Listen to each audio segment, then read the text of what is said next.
Yadin Sarjana Ekonomi.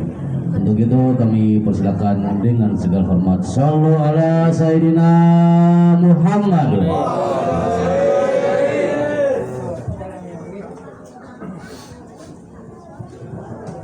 Kasih Ustaz. Izin. Terima kasih. Bismillahirrahmanirrahim. Assalamualaikum warahmatullahi wabarakatuh.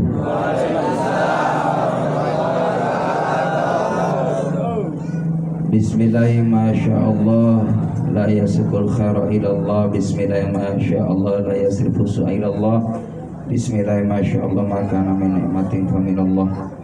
Alhamdulillah, wassalatu wassalamu ala Rasulillah Muhammad ibn Abdillah. Wala haula wala quwwata illa billah. Asyhadu an la ilaha illallah wa asyhadu anna Muhammadan abduhu wa rasuluh. Allahumma shalli wa sallim ala sayyidina Muhammad wa ala alihi wa sahbihi ajma'in. Qala Allah ta'ala fi kitabihil karim. Bismillahirrahmanirrahim. Kullu man 'alaiha fanin wa yabqa wajhu rabbika dzul jalali wal ikram. Wa qala an-nabi sallallahu alaihi wasallam khairun nas anfa'uhum linnas. Sadaqallah sadaqa Rasulillah sallallahu alaihi wasallam. Para sesepuh, tokoh masyarakat, para alim ulama, para satid, para hujat, dan khusus guru kita bersama Bapak Haji Zahuri Matanallah fitullah hayati, juga guru-guru kita yang hadir, Ketua Majelis Ta'lim Bapak Ustaz Haji Ahmad, juga ada Pak Ustaz Rudi, ada Pak Ustaz Sani, ada Pak Ustaz Yusuf, dan para orang tua kami yang hadir, yang sama-sama insyaallah senantiasa diberikan berkah oleh Allah Subhanahu wa taala, terkhusus yaitu Bapak Ketua RT Bapak Ahmad, semoga beliau senantiasa diberikan kesehatan oleh Allah Subhanahu wa taala. Juga sahibul bait beserta keluarga yang senantiasa dirahmati Allah. Alhamdulillah, bersyukur kepada Allah Subhanahu wa taala, pada malam ini kita sama-sama membaca kalimat thayyibah, berzikir, juga mengirimkan doa kepada almarhumah yaitu Bu Hajah Winah binti Haji Saban, Bapak Haji Saban, yaitu yang 100 hari. Semoga insyaallah almarhumah Allah jadikan kuburnya raudhah min riyadil jannah. Dan juga alhamdulillah kita kirimkan doa kepada almarhum Bapak Haji Kalim, guru kita bersama, yaitu ya genap 6 tahun. Semoga almarhum senantiasa Allah jadikan kuburnya raudhah min riyadil jinan. Amin ya Allah ya rabbal alamin. Juga kita bersama tentunya anak-anak yang saleh yang tidak pernah melupakan jasa orang tua, selalu mengirimkan doa dengan bersama-sama di setiap malam Jumat, ya umumnya tentunya, ya khususnya setiap hari kita, di setiap pada sholat itu kewajiban kita. Jadi ada 3 perintah Allah Subhanahu wa taala yang digandeng itu dalam Al-Qur'an, tidak terpisah. Yang pertama, nishkurli wali walidaika, bersyukur kepada Allah dan berterima kasih kepada orang tua. Lalu yang kedua, ya aqimis shalah wa atuz zakah, tegakkan salat dan membayar zakat. Lalu yang ketiganya yaitu ati Allah wa ati Rasul, mentaati Allah dan mentaati Rasulullah SAW. Itu ya 3 ayat itu selalu bersanding, tidak bisa terpisah. Yang pertama, kalau kita ingin disebut orang yang mau mensyukuri karunia Allah Subhanahu wa taala, disebut abdan syakura, hamba yang pandai mensyukuri nikmat Allah, adalah kita buktikan juga bukti daripada ya untuk timbal balik, balas budi ke orang tua kita setelah tidak ada, yaitu mengadakan tadi, kita undang saudara-saudara kita, keluarga besar kita untuk mengadakan haul tadi. Setiap tahun genap ya hitungan ya wafatnya beliau, kita undang keluarga tadi. Insya Allah kalau kita bakti terhadap orang tua, berbuat baik terhadap orang tua, rezekinya diberikan keberkahan oleh Allah Subhanahu wa taala. Karena dalam satu keterangan, jamaah rahimakumullah, Ada orang yang terputus berkahnya dari Allah, dicabut berkahnya oleh Allah Subhanahu wa taala. Di antaranya adalah uqul walidain.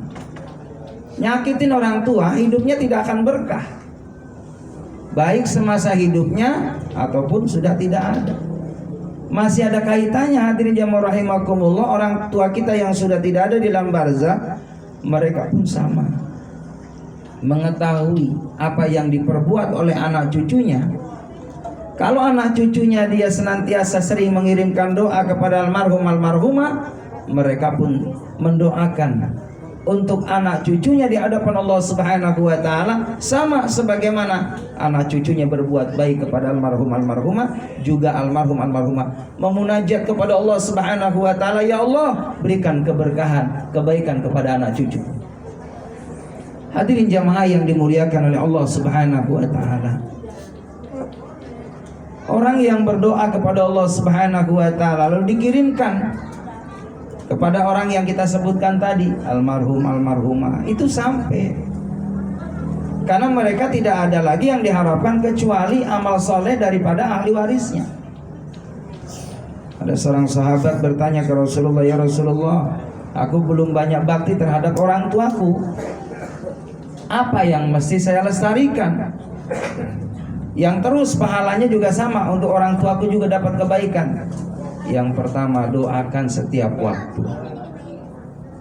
Yang kedua, hubungkan tali silaturahim kepada karib kerabat. Dengan seperti ini kan ada ajang silaturahim, ya, ketemu setahun sekali. Kalau bisa tiap ada momen seminggu sekali kita berkunjung silaturahim. Karena silaturahim itu tazidu fil umri wa tazidu fil rizki. Orang yang mau menghubungkan tali silaturahim diberikan berkah rezekinya, berkah umurnya. Apalagi tadi keluarga kita, keluarga besar kita, sangat baik, itu sangat membawa manfaat kepada almarhum almarhumah.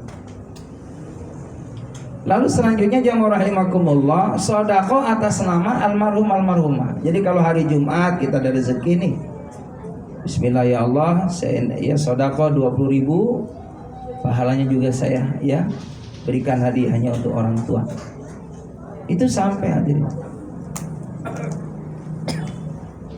Maka insya Allah dengan kita banyak berbagi, banyak kita senantiasa sedekah atas nama almarhum almarhumah, nanti juga akan mendapatkan ya rezeki yang berlimpah, rezeki yang diganti oleh Allah Subhanahu wa taala dengan asbab kita birrul walidain. Jamaah yang dimuliakan oleh Allah Subhanahu wa taala, kehidupan dunia ini sangat singkat, tidak ada yang abadi, maka manfaatkan sebaik mungkin. Alhamdulillah jamaah rahimakumullah, almarhum Bapak Haji Kalim Afan bin Afan ini, beliau adalah orang soleh. Saya ingat 25 tahun yang lalu Pak, di Masjid Jami Baitur Rahim di Babakan, itu ada acara maulid, beliau hadir malam. Saya yang ceramah saat itu 25 tahun yang lalu. Baru beliau ya kenal sama saya, beliau dekat sama saya dulu. Ketika ketemu saya, masya Allah, luar biasa. Beliau menjadi panutan, ahli masjid, takzim sama ulama, ikram sama ulama beliau. Dan kalau kita mau memuliakan para alim ulama, nanti anak cucunya akan jadi salah satunya, bisa jadi bahkan semua insya Allah akan dibimbing sama Allah jadi ulama. Amin ya rabbal alamin. Muliakan para alim ulama. Maka jemaah yang dimuliakan oleh Allah Subhanahu wa taala, Al-Fatihah kita, begitupun Al-Quran yang kita baca, kalimatut thayyibah yang kita baca, almarhum almarhumah mendapatkan tambahan kebaikan dari Allah Subhanahu wa taala. Ini ada suatu cerita jamaah yang dimuliakan oleh Allah Subhanahu wa taala. Suatu ketika ada orang soleh waliullah bermimpi. Dalam mimpinya, ini orang yang ada di alam barzah ini jamaah rahimakumullah, dia cari barisan antri untuk mengambil bagian kiriman dari orang muslim, saudara seikhwan, seiman, seislam. Maka orang berebut nyari barisan jamaah rahimakumullah dengan antrinya ratusan, puluhan. Tapi ada seorang ibu jamaah rahimakumullah, ada seorang wanita tua, dia tidak ikut ambil barisan, tidak berharap itu bagian kiriman. Ternyata ditanya oleh seorang wali tadi, kenapa ibu tidak ambil bagian kepada mereka yang berharap bagian daripada kiriman? Aku sudah cukup. Aku punya anak. Anaknya ada di pasar. Dia sambil menunggu konsumen, sambil menunggu orang beli, dia habiskan waktunya membaca Al-Quran. Dan Al-Quran yang dibaca, setiap baca dia kirimkan buat aku. Itu sampai jamaah rahimakumullah. Itulah yang buat aku dicukupkan oleh Allah Subhanahu wa taala. Selalu bertambah nikmat di alam barzah. Dari satu anak yang mengirimkan doa, mengirimkan bacaan Al-Quran buat bundanya. Bisa bayangkan hadirin, kalau kita punya anak keturunan yang subhanallah, setiap malam Jumat mereka ngirimin doa buat kita, ngirimin Fatihah, ngirimin Al-Quran di saat kita sudah ada di alam barzah. Itu kekayaan yang hakiki, yang abadi di hadapan Allah buat kita bersama. Makanya itulah pentingnya kita terus membina anak-anak kita sejak sekarang, sejak dini. Anak kita kenalkan itu akidah, kenalkan itu ibadah, kenalkan itu akhlak, supaya nanti di saat kita sudah menghadap Allah Subhanahu wa taala, kita tidak ada beban di hadapan Allah. Kita siap kapanpun di hadapan Allah, karena kita sudah mengamalkan tuntunan baginda Nabi kita Muhammad sallallahu alaihi wasallam. Lulus anak kita SD di pesantrenin, syukur-syukur jamaah rahimakumullah, alhamdulillah. Dari sejak usia dini, dari TK pun ajarkan anak kita untuk mengenal Al-Quran. Dari TK terus sampai SD,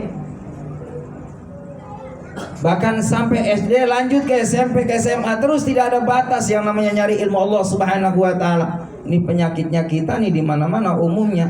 Kalau lulus SD ngaji udah berhenti. Mohon maaf jamaah rahimakumullah, menurut penelitian 82% ketika dites di universitas, 82% anak yang mau masuk kuliah semua mohon maaf lemah dalam baca Al-Quran. Karena apa tadi? Lulus SD nggak lanjut, SMP nggak ngaji, ke SMA nggak lanjutin ngaji. Padahal semakin diperdalam ke sana ilmu tajwidnya, tentang tafsirnya dan lain sebagainya, itu masa-masa yang sangat bagus. Tapi sayang, seribu sayang jamaah rahimakumullah, itulah PR buat kita bersama. Bisa bayangkan jamaah rahimakumullah, sekarang aja bisa menurut penelitian 82% anak-anak kita masuk kuliah Al-Qur'annya jauh dari kebaikan baca Al-Qur'an. Bagaimana tahun ke depan kalau tidak sekarang kita sebagai orang tua? Makanya inilah PR kita para asatidz, guru-guru ngaji di rumah, buka pengajian. Tidak ada kata saingan jamaah rahimakumullah. Ada 10 rumah ada orang ngajarin Quran lebih bagus, supaya anak kita jangan sampai ada celah untuk main. Ini kewajiban kita hadirin. Karena apa kata Imam Nawawi? Kalau setiap rumah umat Islam dibacain Al-Quran, dipastikan berkah. Tapi kalau rumah satu hari nggak dibaca Al-Quran, fawa akto, terputus berkahnya. Maka jamaah yang dimuliakan oleh Allah, jangan pernah kita rumah sunyi dari Quran. Kita ini sangat butuh dengan rahmat dan berkah dari Allah Subhanahu wa taala. Dimulai dari keluarga, unit terkecil, keluarga kita dulu menjadi ahli Quran. Baru terus lingkungan kita menjadi ahli Quran. Kalau semua warga, masyarakat, keluarga, negara menjadi orang-orang yang gemar baca Quran, mengamalkan Al-Quran, bisa dipastikan negeri yang menjadi negeri baldatun thayyibatun wa rabbun ghafur. Hadirin jamaah yang dimuliakan oleh Allah Subhanahu wa taala. Jadi ini adalah momentum yang sangat baik sekali untuk senantiasa terus-menerus menghubungkan tali silaturahim di antara kita semuanya. Keluarga besar mengirimkan doa kepada almarhum almarhumah, Karena kalau kita membiasakan seperti ini, menghidupkan amalia-amalia yang tadi yang dicontohkan oleh baginda Nabi kita Muhammad SAW, beliau hadirin, Nabi Muhammad itu setiap ba'da tahajud menjelang subuh, beliau dalam suatu keterangan itu ke makam baki. Ke makam baki yang di sebelah Masjid Nabawi. Beliau ziarah hadirin, mendoakan itu di makam baki orang-orang saleh, para sahabat. Kebiasaan Nabi kita Muhammad SAW berziarah itu. Kenapa? Dan apa manfaatnya ziarah? Tadzkirul maut, mengingatkan kita bakal mati hadirin. Kita ini gak selamanya hidup di alam dunia Pak, bakal meninggal. Lalu apa yang kita banggakan nanti di hadapan Allah? Amal soleh kita. Sholat 5 waktu tepat waktu ketika ada azan dikumandangkan. Jangan pernah nawar-nawar waktu sholat. Kadang kalau sholat terus sisa buat Allah. Harta kita juga sisa dari kita. Padahal dalam Al-Quran itu kalau kita sodako pengen afdol, apa yang masih kita sukai? Harta kita untuk Allah. Maka jemaah yang dimuliakan oleh Allah Subhanahu wa taala, inilah diantaranya tanda anak yang bakti terhadap orang tua. Kalau dia punya harta, harta sepeninggalan orang tuanya, kalau memang banyak yang mau rahimakumullah, jadikan itu wakaf buat almarhum almarhumah. Kalau memang ada tanah yang kosong, di suatu tempat tidak ada masjid, tidak ada musola, tidak ada madrasah, karena itu adalah sumber, itu adalah dasar, itu adalah sentral bagaimana mencetak anak-anak kita menjadi saleh dan salehah. Dari masjid, dari musola, dari madrasah. Bisa dibayangkan kalau di suatu kampung tidak ada madrasah, tidak ada musola, tidak ada masjid, tidak ada ulama. Tadi Pak Kiai sampaikan, jadi apa kampung kita? Seperti tidak ada penerang. Kalau sudah tidak ada penerang, yang ada jamaah rahimakumullah adalah jauh daripada hidayah Allah. Maka para alim ulama hakikatnya adalah asbab bagaimana Allah turunkan hidayah, taufik, inayah dan keberkahan pada tempat itu. Itu saja jamaah yang dimuliakan oleh Allah Subhanahu wa taala yang dapat saya sampaikan. Mohon maaf lahir batin. Assalamualaikum warahmatullahi wabarakatuh.